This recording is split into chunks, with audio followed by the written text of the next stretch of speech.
Hello, everybody. This is Hattie Hassan from Stopcock's Women Plumbers, talking to you about the WIC conference. And it gives me the greatest pleasure to invite you to meet and to introduce to you Rebecca Cox from Vaillant Group.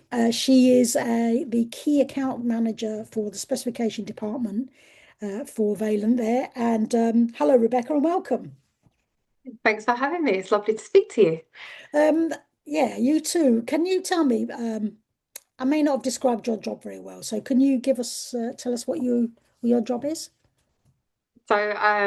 Obviously looking after key accounts within specification. So what that means within my role, I generally look after local authorities and housing associations direct, Mm. also their contractors, and we also look after regional new build developers and contractors on that side of things as well. Oh, I see. I see. I had an idea it was something around the bigger commercial project side of it rather than the domestic end, which is where I'm from, kind of thing. But I want to say that Vaillant has been our supporters since day dot, and it's been brilliant. And I've spoken to so many of you on these little interviews. So, can I ask you, what do you feel like is the importance of tradeswomen and supporting them and increasing their numbers? I think for me, it's really important, and I think the reason why that has so much prevalence to me personally is because that is my background. So I started off in 2005, so I've been in the industry for 21 years now. And although I'm in sales now per se, I only started my sales journey in 2021. Ah, So were you a prior to that. tradeswoman before that then? I still have my gas qualifications, so still a Brilliant. yeah, still a gas engineer. We don't like to be called plumbers, No, no, um, no. Plumbers and gas engineers. but I should say we both. are one and the same. To be honest, we go through the same qualifications initially. So I started off doing my plumbing course at Cornell, Tottenham College, Right, yeah. um, I and grew up I in think. Edmonton. So not too So far down the away. road, yeah, yeah, yeah. And I think when I started that there wasn't a lot of women in industry. I was very, very lucky. I started out with a business that sadly are no longer here with us, TA Horn, Mm. and I had a fantastic female supervisor, Michelle King. She was fantastic. She's still in industry now. I'm lucky enough that I still get to speak to her in my role. And I was one of five Wow, female apprentices. So they amazing. really sort of paved the way. They were quite ahead of the times back then. And I think as I've sort of progressed throughout my career, you do spot other women a mile off because you're Mm. like, You do. "Lovely." You do. You've got a little beacon, haven't you? It goes beep, beep, beep, beep, beep. Yeah. There's a gas engineer. Yeah, you're like, oh, is this somebody like me? And I think it's definitely a role where you're challenged. You do grow thick skin, and you become quite attuned to what I call being politely abrupt. You learn how to be assertive and sort of really stand up for yourself, but Mhm. also keep very professional. I do think that as a woman, you do have to work a little bit harder to be taken seriously and to show what you can do. Mm. Um, I would say it's unfortunate, but actually it gives us more of a chance to prove Gives us an edge. ourselves. Yeah, yeah. Yeah. I mean, I was going to say that even though you were supported, you still felt that way that you had to work even harder. I think. I mean, I was a gas engineer, so I was a gas engineer right from beginning. I was a gas engineer before Corgi was invented, let alone gas safe, and so and in a college where there were no women at all, apart from the admin staff, Yeah. not even toilets for women. So I know exactly what you're saying about the fact that we kind of feel like we shouldn't be there because we're so rare. And even after 36 years, we're still only nudging the 2% mark. So Yeah. it's it's interesting though because individually when I speak to women and they go to colleges, they say, I'm supported by my college. So I was supported by my college. You were supported by your employers. And Yeah. so I don't understand. Maybe we can together work out why then are we still lacking in numbers? Is it literally because a few of us are coming in and leaving? Is it because the industry is not kind to us and we leave? Is it all of those things? What do you reckon? I'm not sure. I think it would be a mix. I mean, I do remember, I think I was in year 10 at school, and my dad was a tradie. So I always knew that I wanted to go into a trade. I hadn't quite figured out where or about whereabouts. And I remember a teacher saying to me, so what are you going to do when you leave school? And I was like, oh, I actually quite fancy doing a bit of plumbing. And he turned around and went, no, no, what do you really want to do? And that sort of popped that seed of doubt in my mind. Luckily enough, I'm the sort of person that if I think somebody's doubting me, it makes me want to do it just that Yeah, much more. yeah, yeah, yeah. um, so yeah, I think there's still some outdated opinions. And I did notice, especially when I left school, a lot of my female friends went into sort of almost stereotypical courses, hair and beauty, and they it's you sort of started to see the segregation from college. I mean, I was in my first year of college, I was the only girl. Mhm, In my second year, there was another girl that joined the course, which was great. mhm, But there still was only two of us in a group of 30. Um, so I think it is outdated opinions. I think as well, there's probably not as much in schools. I know it's definitely changing on the apprenticeship side of things. Apprenticeships now are mhm, more vast than what they ever was when I started. Um, but I think there's still not much in the means of targeting girls mhm, with trades. mhm. So I think that's probably why we are still not as well represented. But some of the girls that I do know that have gone into trades have actually trained later in life. Well, Um, I was 27.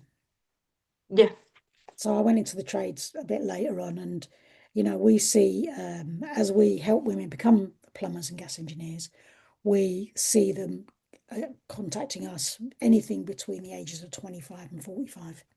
yeah, If we get 25-year-olds, we say they're young.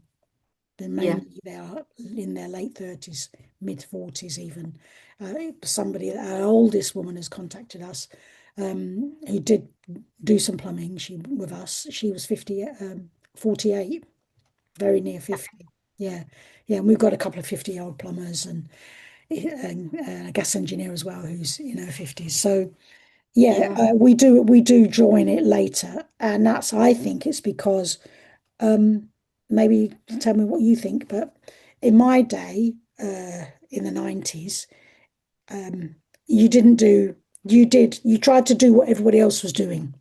As a yeah. teenager, you try to blend in, don't you? You don't try to be different. Finding your And feet. so, yeah, that's right. So you try and fit in and be the same as everyone else. And so I went into teaching, and it wasn't until I'd kind of grown up and got to know who I was, and I thought, actually, teaching. I don't want to be a teacher in a school. I want to do something else. I want to do something for myself, and I just became self-employed straight away because I couldn't get an apprenticeship, Yeah, and I took myself to college. I think it's maybe later in life us having that confidence. I think once you sort of get, especially for women, once you sort of hit sort of 25 and above, I think you really do become very self-sure. Mm, Um, and like the ladies that I had the opportunity to work with at TA Horn, I was 16. I wasn't quite 16 because I was still mm, a dot. I think amazing. I Mm, started training while I was actually taking my GCSEs, and one had been a midwife, another had come from yeah. banking, another great lady that trained me, Caroline.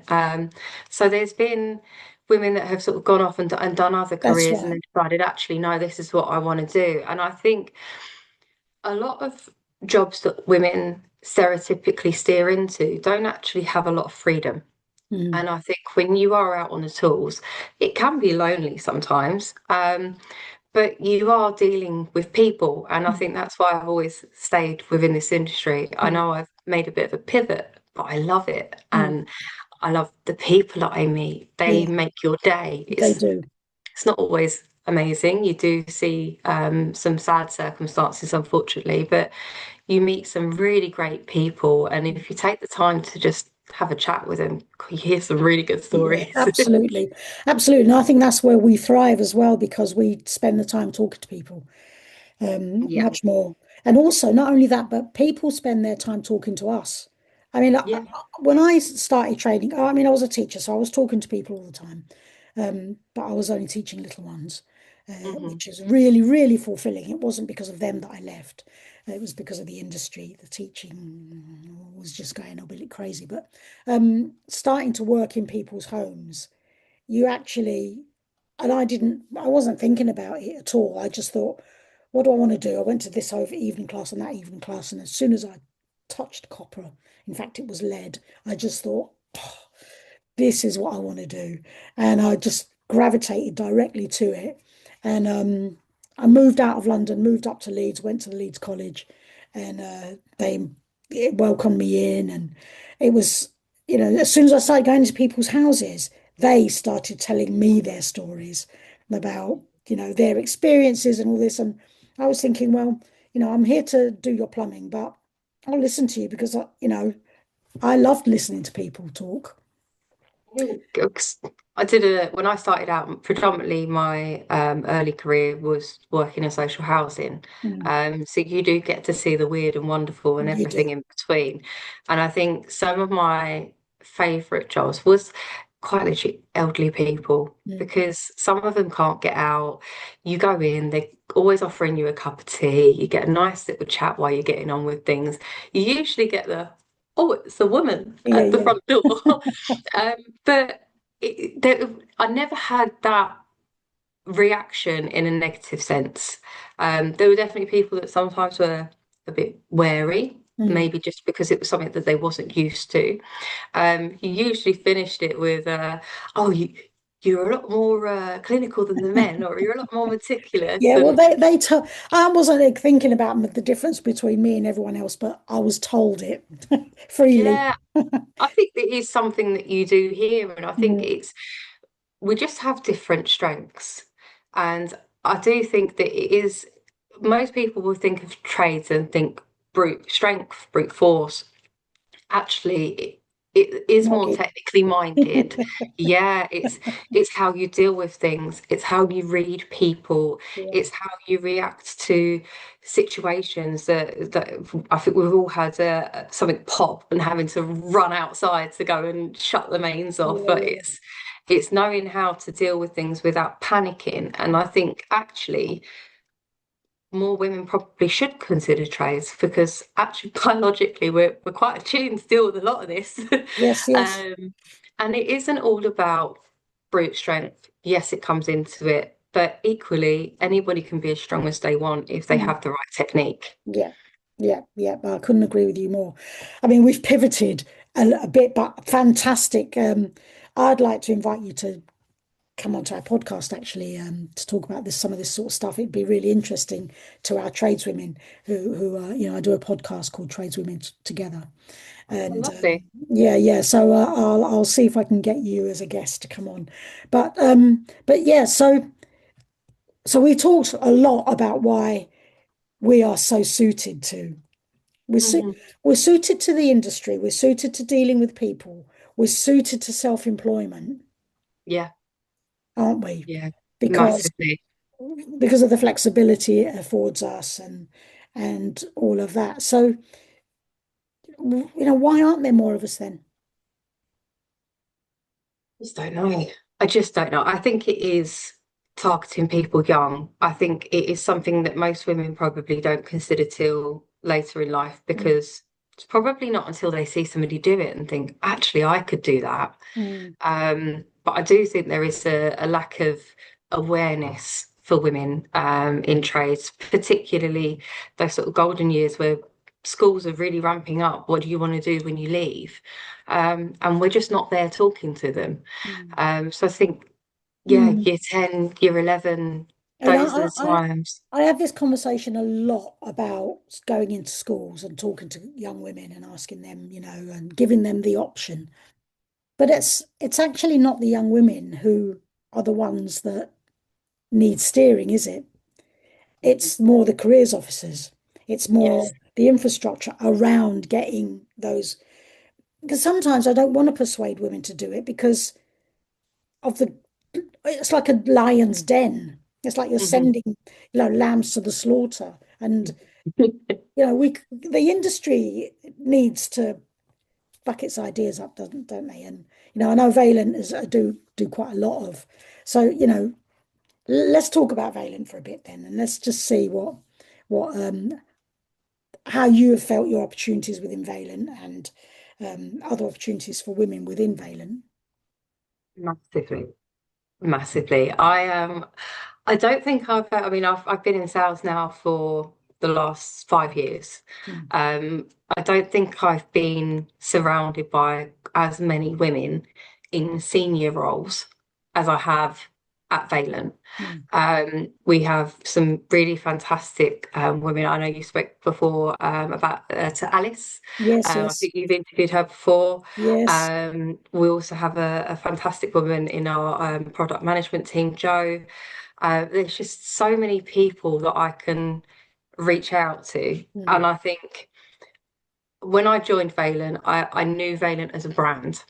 I didn't really know it as a business. mm, And one of the things that shocked me is for a brand that is so big and it is so global, it didn't feel huge when mm. I was there. It felt very sort of homely. Everybody talks to each other. There's a really lovely vibe in their office. And I kind of expected to trods up on my first day and feel completely overwhelmed and out of place because I'm like, oh, this is very corporate, and I'm from an engineer's background. I thought I would be a bit too laid back, maybe. Mm, Um, but I've never felt out of place. And I think the nice thing and the thing that I really love about the business is that it doesn't have to be necessarily a straight line to progression. There are so many different avenues that you can go down. There's so many different ways in which you can pivot.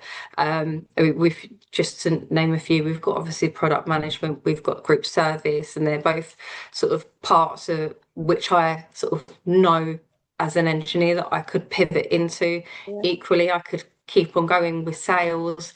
And I think everybody's really supportive. I know for sure my manager is really supportive, and every time I talk to him about where I feel that I want to go in my career, it's always right. What development do you need? What can I do to help you? And I think it's great to have that. I'm yeah, very lucky to have that. yeah, yeah, yeah.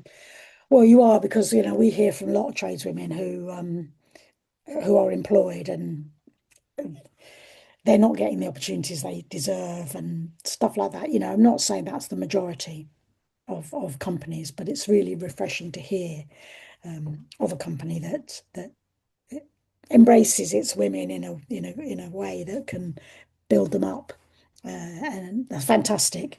And we've always felt that regarding Vaillant because I remember Alice grilling me when I first asked her if Vaillant would support the event, and luckily I won her over, and she's been a fantastic support and continues to support us. And in fact, I rang her up not long ago. I sent her a message to say, you know, here we are, we're off on another whip. And she was like, yeah, yeah, yeah, of course we'll support you as always. And it's so brilliant that Vaillant keep coming back to us. Let's just move on to talk about the event itself. I know you've never been and you're going to come. It's your first time. You're actually going to be there. Um, Yes. why do you think an event like this is a good thing? I think even though there are quite a few women in the industry now, we're still quite displaced and quite isolated in the way in which we work. So you may be on a company working PAYE and see maybe another woman. Obviously, there's a lot of women that are self-employed. So I think it's really important to actually get together as a group and look around the room and just think, well, actually, it's quite a few of us. And space that's safe for us to actually talk about the good, bad, and the ugly, because it's not always a pleasant experience in all aspects. There's definitely times that are trying. There's definitely times when you have to stand up for yourself and be assertive. So I think just hearing other people's stories and knowing that you're not the only person in that boat Yeah. just makes it feel really reassuring. It makes you feel seen and Mm. heard, which I think is really important. Because even if you do work on a business or on a company, you're quite often on your PDA, out Mm. in your van, Yeah. you're isolated. You don't really, maybe you have a couple of engineers that you talk to, but Mm. not everybody has that. Not everybody has that privilege. Mm. So for a role that can be quite isolating at times, it's really important to see that there are other people doing the same thing as you, Mm. working for the same sort of rights, bringing up the same issues. Mm. And I think, yeah, just having that sort of combined voice, I Yeah. suppose, would be the best thing I could sum it up to. Yeah, yeah, it's a nice way of putting it. The combined voice is a really nice way of putting it because I think a lot of women who come to the event, they think that when something's happening to them, that they're the only one it's happening to. And as soon as they Yeah, voice it, you get women all over the room going, "Yeah, yeah, me too." yeah, And yeah, that gives one or some of those women, it gives each other, we can give each other strength through knowing that it's not only us. And I find it interesting that whenever I talk to a woman about during these interviews, one of the words that comes up quite a lot is a safe space, being ourselves. And I wonder, I mean, I've not interviewed guys, mm, obviously. I mean, I have interviewed some men for these interviews, but in general, uh, when men talk about events, they don't talk about safety and being mhm, heard and being seen. And that to me is the striking difference between tradeswomen and tradesmen is that we are so few and they are so mhm. many. So because of that, our issues are very different, aren't they? You know, Yeah, and I think you can talk to male colleagues, and I've worked with some fantastic men over the yeah, years, many me whom too. I'm still friends with, but our issues don't come naturally to them. Mm, It's not necessarily something that they would understand. yeah, It's not to say that they're not supportive. A lot of them absolutely. absolutely are. Um, but when you're talking to somebody about the juggles of having three kids to run around to and them having social lives and you trying to work and oh you're on call out this week and oh I've got a private on Saturday and it, as much as they will sympathize with you in the nicest way possible, a lot of them have wives Mm, that are doing that. all of that. So Mm, although they will want to sympathize and support you where they can, they actually don't know how those shoes fit. yeah. So it's very hard to relate. Mm, You can understand, but mhm. I think actually relating to somebody that is wearing those same shoes, that's Yeah. really, really important. Yeah, I think that's the main difference, isn't it? We've, again, like you, I've worked with and know many wonderful and brilliant guys. Um, but you try to explain things and you have to explain. Whereas when you're standing in a room full of women and you say, oh, you only need to say a sentence and everyone knows exactly what you mean. Yeah, yeah, Whereas, one of my best mates, this guy, and I'm saying something and he's like, don't get it. And I'm like, well, you know, why would you get it? You don't experience that. And he can't yeah, understand why we experience it because he's a yeah. supportive guy, but we still experience it. We still Yeah. experience things that they will never experience. I think you could flip that as well in the sense that obviously we know that there's been a lot of light shone and quite rightly so on men's mental health Mm, in recent years, and we would never quite understand how it is to have that responsibility on our shoulders and keep quiet and just dig mm, down, dig deep, keep going, because as a gender, we're a lot more open with mm. our emotions. Yeah, So it definitely goes both ways. yeah. There are things that It we most can't. absolutely it does. Yeah, of course it does. Of course it does. But and that's um they have you talk to any tradesman and he probably meets 5 or 10 of his mates down the pub. Yeah, You talk to a tradeswoman, she'll say, I don't know any other tradeswomen. The only time I see another tradeswoman is on Instagram or yeah, at Wit. yeah. Yeah, and it is, we are very spread out, so we don't necessarily have that immediate connect. And the Yeah. same with blokes on companies, it's very easy for them to gel. Mm, Sometimes it's a little bit harder for us to gel mm, with them.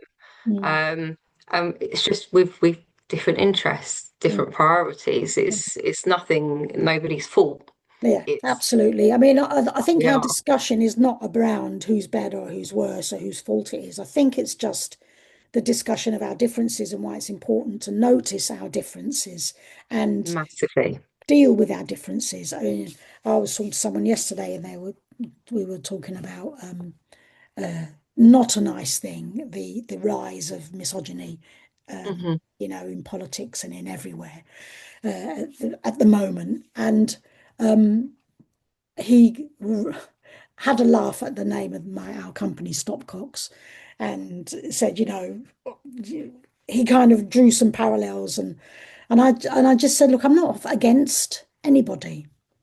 We're Yeah, not against anybody. We're just for women. yeah, It doesn't yeah. mean that we have to be against something to be for something. And I And think it's really refreshing to mm, be able to talk about the differences whilst not pinning in any direction. Because I think quite often you can sort of say, well, things are this way for me. And especially when you're bringing that up with a group of men, they can sort of be like, well, we have issues too. And it was like, well, I'm not saying that you yeah, don't. absolutely, absolutely, yeah. Um, and it can, I suppose as well, it's like anything, if somebody said to us, well, all women, I know I instantly go, Mm, what? mm. So Yeah, it's not all it's not women. always, yeah, it's not always the easiest conversation to have. I It's think, quite yeah, it can be a touchy subject. yeah. Um, but I think, we can have events that are for women to celebrate us. Mhm. We can have events that are inclusive for everybody, as the I mean, men can have our events that event is not a women's only event. It's not a women mm, only event, but it celebrates tradeswomen, but it's not a women only event. We don't say, man, you cannot come through the threshold. yeah. No, we invite Yeah. men. In fact, one year we invited a load of plumbers, and some of them came. And I said, if you see a man in the room with this colour badge on, I said, he's probably a plumber or gas engineer. Men can also be plumbers and gas engineers. Yeah, funny that.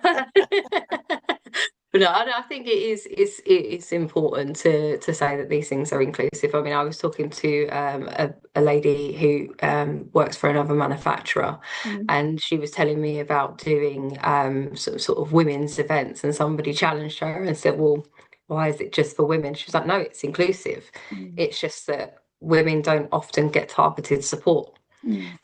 So I think that's a And that's also quite important, though, isn't it? Because yeah. we can learn. Um, because I do run courses for women, but those women are particular women who are survivors of abuse. So we Mhm. definitely don't want men in that room. But I also believe that in some of the other courses that I run, the learning part of it should be amongst ourselves so that we feel safe to ask questions and not feel like we're asking stupid questions. And then some practical elements of it, which are mixed. No such Because thing the as a real stupid world is question. mixed, isn't it? Yeah, that's what I say. That's what I say. When you're learning, you sort of feel like, as you said earlier, we feel like we have to be a bit better than everyone else, or we have to work extra hard, or Yeah. you might sort of feel like I don't want to ask that question because they might think I don't know anything, or they might think I'm being foolish or silly or whatever. And I think if you have a safe space where those things can be talked about and asked, then Yeah. that is very valuable. And wit is that, even though there are men in the room, um, it it's like a very small percentage. It's almost like the percentages are flipped. So majority. That must be lovely to experience Yeah, for once, yeah. especially in our way of work. Yeah, But yeah, yeah, absolutely. Well, look, I've realised that we've gone on for ages, um, but it's been absolutely fascinating talking to you, Rebecca, and I'm so glad you're coming to the event. In fact, I remember because I make the name badges, and so I'm now that I'm thinking about it, and you've said you signed up for a few years but never made it. Um, I remember making your name badge. well, So I'll be wearing it this you'll be year. wearing it this year. Hooray! Yeah. So brilliant. And thank you so much to Vaillant and to you for coming on this chat with me. And look out for it. It'll be out soon.